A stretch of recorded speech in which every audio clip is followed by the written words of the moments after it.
Welcome to Voices from the Capital, where we explore key topics shaping our community. In each episode, we dive into engaging discussions, bringing insights from experts, policymakers, and those directly involved in projects. Today, we are here to talk about the design for the new school gym in St. John's. The lead architect talks about his ideas on how to create a space that is not only beautiful and multifunctional, but how he takes into consideration the Saban landscape, wind and hurricane resistance, proper ventilation, and much more. Now let's hear from the project manager. My name is Carine Ghazzi. I work as a project manager at the Infrastructure and Spatial Planning Department. And since a half year, I'm involved with the school housing project, which includes the new gym building, but also the construction of the technical school in St. John's and the Enrichment Center that will be realized next year.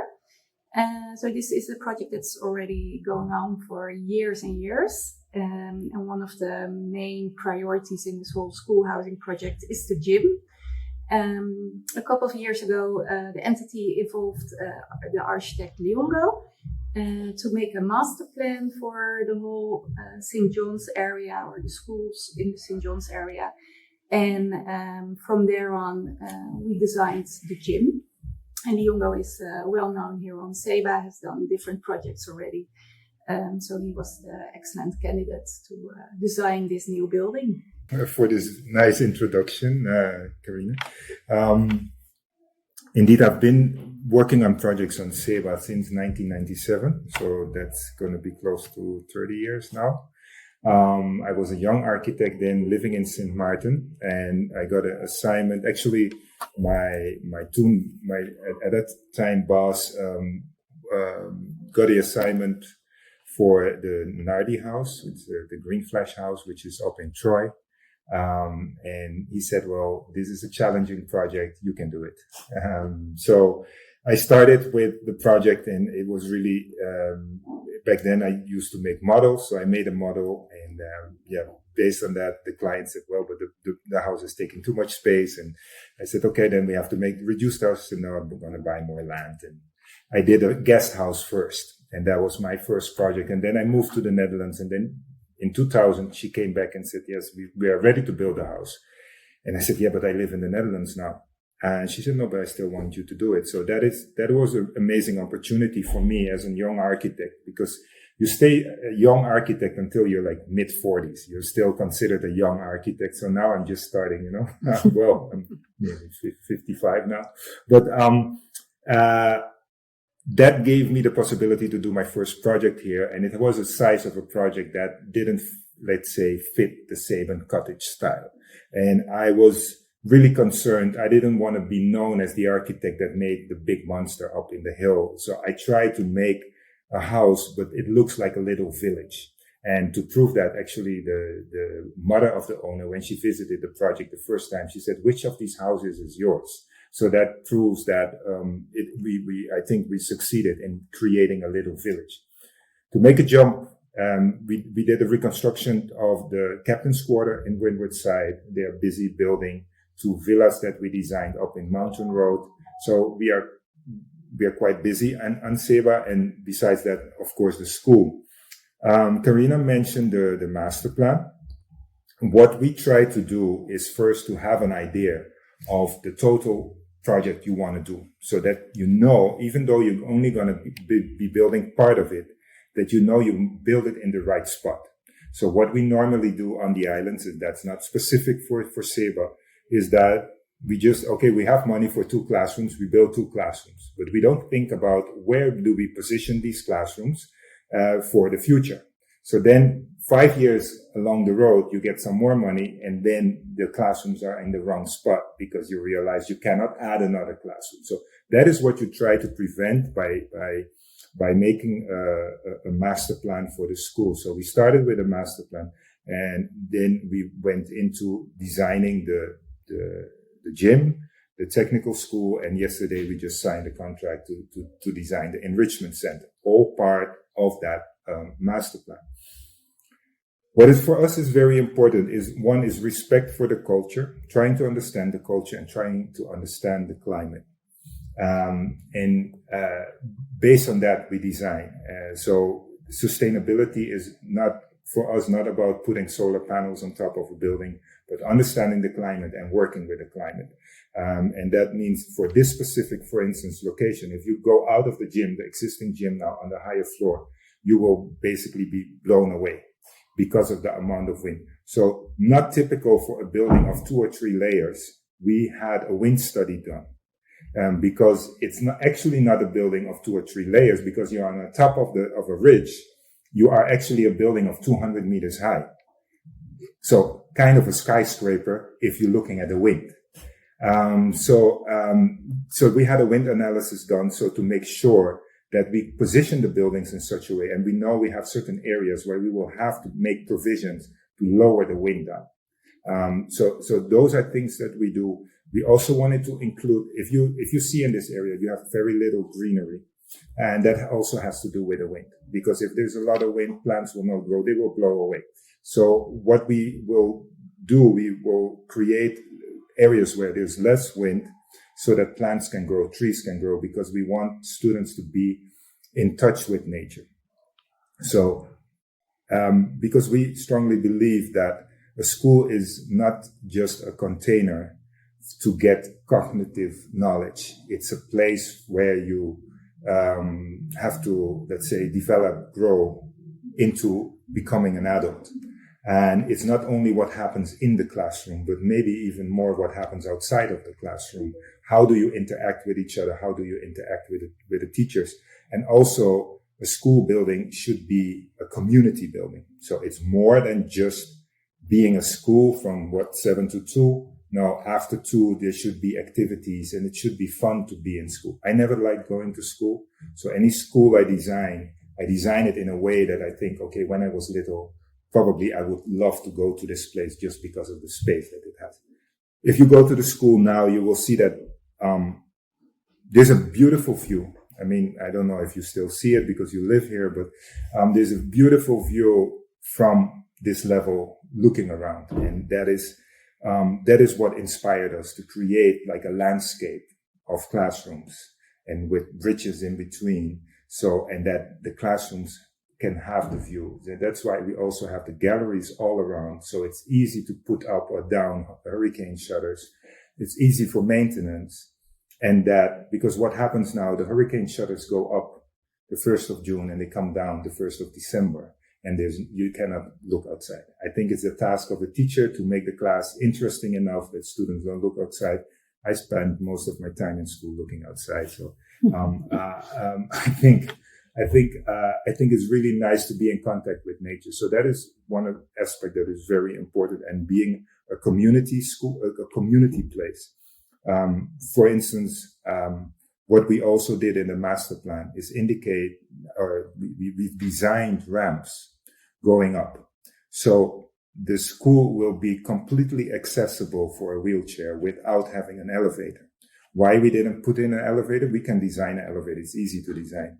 But for someone if you design an elevator, you have to maintain it. That means someone has to fly from St. Martin to do the maintenance of one elevator and fly back. So you have to pay someone for 1 day's work, maybe for 1 hour of work. So those are elements that we incorporate by understanding the place where we are at. How does this community work? Trying not to judge from coming from either, I lived in Curacao, I lived in St. Martin, I lived in the Netherlands, but trying to understand this community and design accordingly. We think a school should be for everyone. So for instance, the Enrichment Center, which is like an auditorium, is where the school play will be, but where maybe also the Christmas play will be. And if you want to bring your grandparents it's difficult for them to walk stairs, that they can still come. So I think those elements, and if you have a student in a wheelchair, that they can still come to school. So I think that is really important to incorporate that. Then go specifically on the gym. The gym has a double function also. The gym is going to be both to teach gym classes, but also for sport organizations of the island to have basketball, volleyball, or whatever other sports you can do in a gym. It should be multifunctional, and even it complies to international regulations, so the Olympic regulations. So you can have a basketball competition or a volleyball competition, Caribbean basketball competition in Saba. So it's not only that athletes from Saba have to always go abroad because there is not a proper facility on the island. I think now talking about it, it just reminds me growing up in Curacao, and that, we in the beginning didn't have proper facilities for swimming. And so, when you go abroad, then you are confronted with these pools with, starting blocks and things like that. And you never experienced that before. So I think it's really good. And also in general, zooming back out on the total plan of the school,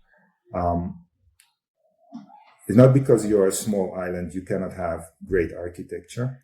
And I think coming from a small island, it's really nice to have these, have things that you are proud of, so that when you go abroad to the bigger countries, because most of the countries you will go to will be bigger, that you can refer back to your own island and show people, okay, but this is the school I went to. I mean, when I got a tour of this school, I was amazed by the equipment that the school has, but the buildings don't match the equipment the school has. So that is what we try to have: equipment, teacher, student, all match in a building. And also what is important, is that students can meet each other. So it's not about creating a space only formally where students meet, but make sure that they can meet on the galleries, meet on the staircases, and have that conversation, have that interaction with each other, but also with teachers.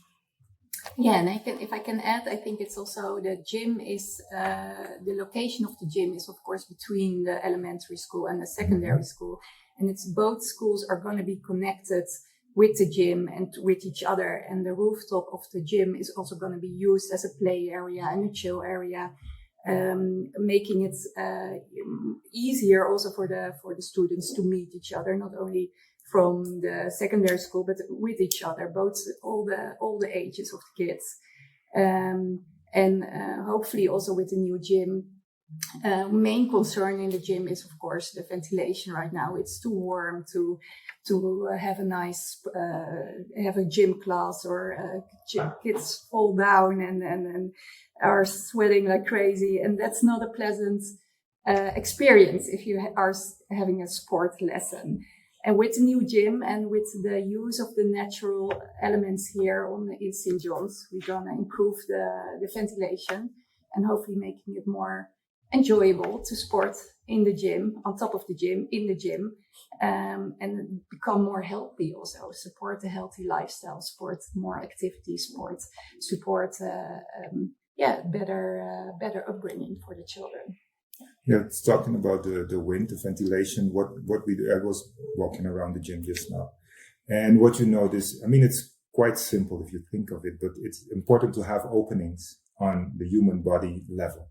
So now the openings are about 3 meters high. So that means all the wind that comes in, will blow over you, instead of, because it's the wind that passes your skin and takes away the heat from your skin, and that, or the moist that your skin has created, so that you get that cooler feeling. So that is what is important. So we made sure that we have openings on the level of the gym court, but also on the higher level where you have the stands, so that when you're sitting on the stands, you also have ventilation. Carina mentioned the roof of the gym, and that it didn't start as a gimmick to make extra space. It actually is a result of getting the comment when talking to the people from the school and also with the students, is that this gym always leaks, the current gym. Why does this gym leak? Is because the roof it doesn't have a good pitch. The pitch is too low. What happened, and this roof has been blown away by hurricanes different times already, and it will happen again, because when you have a low pitch, what happens is that the upward force becomes really strong when you have a hurricane. It's that same principle of an airplane. The wing of an airplane, because of the wind moving really fast over the wing, the airplane goes up. It's like blowing on a piece of paper. If you blow on a piece of paper, you will see it float up. And that is the principle what happens during a hurricane, why roofs go. If you have a pitched roof, then the same force that wants to take it up pushes it back down. So, and the other roof that works is the concrete roof. Now, so we choose to have, because if you make a pitched roof over such a big span, I have to make valley gutters. And valley gutters are very prone to leakage again. So that's why we chose to make a concrete roof. And then I said, once I make a concrete roof, why not use that space? Because Saba has a big lack of flat space, a place where you can learn to ride a bike. So that is what I envision. And so it started from being hurricane resistant, making a roof that doesn't leak, and then the addition came to it. And even we have big trusses outside so that we can make a smaller structure inside, so we don't have to make a lot of additional space. And these same trusses we use also to create play areas with, so we can put swings and things on those trusses. So it's about thinking end-to-end and not either or. It's like incorporating all of that. And, just my experience on these islands, I have a track record of no damage to my buildings in hurricanes. Even Irma, my buildings have no significant damage. Maybe like a few tiles that broke, or one building, a door flew from the neighbor and broke down the roll-down shutter. But that was the damage that was there, even in Irma in St. Martin. So that is really, really important. So, and I also say the school has to be a pleasant place every day of the week, and only one day in a lot of years, it has to be a hurricane bunker that you can be safe there. But you cannot send children to a bunker to get education. So you have to make sure that it's pleasant every day of the week. And then on that day, you can transform it into, let's say, a bunker. An important thing that we already mentioned maybe, but also which is really important for the rest of the future school housing project, is that it will be accessible not only during the school hours, but also in the afternoon and in the weekends. So we can make use of the play area on top of the gym, also in the weekends if kids want to come and play. It's all going to be connected with each other with the future Enrichment Center, which will include the auditorium for the schools, but also a theater that can be used by all organizations and all persons living on Saba. If they want to make use of it, we will welcome them with open arms. The idea is that these buildings will be used by more than only the kids and the teachers and the staff. It has to be an open, transparent, inviting environment for everybody on the island. And that's also why we want to ask the Saban community to give input on design or the functionalities on the gym, but also the auditorium that we're going to start designing. We really want to hear what they want to see, how they want to use the building, so we can accommodate them. And I think with Lyongo, we have a really good architect that can implement all those elements and all those wishes from the Saban community. Yeah, I'm not doing this alone. Of course, I have a team at the office within our own organization. My assignment is a total engineering assignment where we have a whole team of engineers looking at the mechanical, so the ventilation, looking at the electrical part, looking at the acoustics, looking at fire safety. So all these, and we have a landscape architect also on board, and we have a civil engineer on board. So we checked. So the first thing that was done is look how the water runs on this property. And from there we started. So we have a landscape architect on board, so that it's not just my idea that I can have plants there, but he has experience in this context, in this climate, and he did a study of how the different climates that you have within Saba and what you could grow here. So it's a integrated engineering and architecture task that we took upon us. So I want to say a word of thank you to that team. They are all people that have experience within the local context. None of them is based in Saba, but have done projects in Saba before or on the other Dutch Caribbean islands.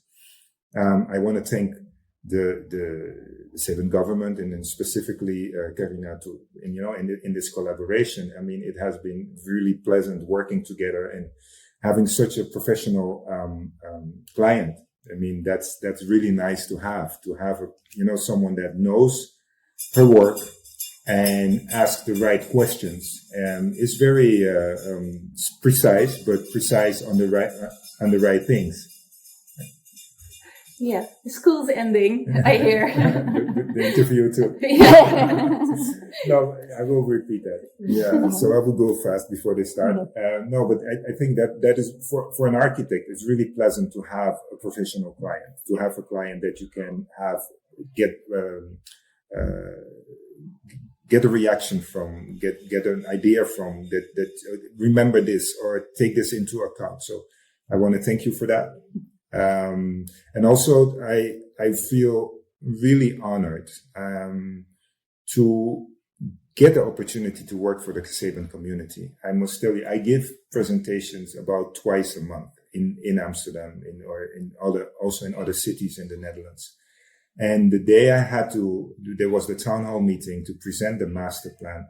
I think I was more nervous than any of the presentations I gave. I have given presentations to like 400, 500 people. And this presentation was, because I feel I'm a guest here and I want to treat Saba with respect. I want to understand the Saban architecture, understand the Saban culture. That doesn't mean that I will not try to innovate, but I want to innovate from respect, because I think the Saban traditional architecture had a purpose at the time that it was erected, that it was built. But now we have different questions, and maybe those buildings cannot answer the questions that we have now, but we still tried to connect so that you don't see the project and be, oh, wow, but that's a total eyesore, but that it is in sync with nature, in sync with its surroundings, and also in sync with the traditional Saban architecture. I find it's a really nice opportunity to be able to work on this project, and I feel really honored to be able to do so. Thank you for your work, and thank you. Let's have it built. Yeah, let's make it happen. Yeah. And that brings us to the end of this episode. Thanks for listening to Voices from the Capital. Stay tuned for more discussions.